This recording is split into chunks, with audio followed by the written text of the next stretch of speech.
Hey friends, if you encounter the Conexant SmartAudio HD no sound issue on your Windows 11 computer, then please watch this video. I will guide you through the resolutions.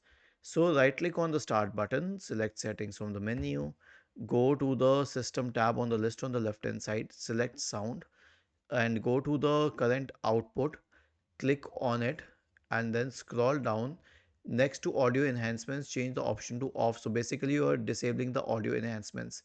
Then return to the system tab, scroll down, select troubleshoot, select troubleshooters.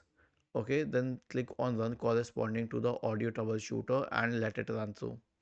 Once these two are sorted out, the next solution will be as follows. First of all, search for device manager in the Windows search bar, open device manager, expand the list for audio inputs and outputs, right click on each one of them and update the drivers, each one of them one by one, and update the drivers. And the last solution will be to restart the Windows audio service. So search for services in the Windows search bar, open services, and then you can scroll down to the Windows audio service. Right click on the Windows audio service and then select restart. Was this helpful? If yes, then please subscribe to the channel. If not, then let us know in the comment section of the video on how he could help you further. Thank you for watching this video and have a nice day.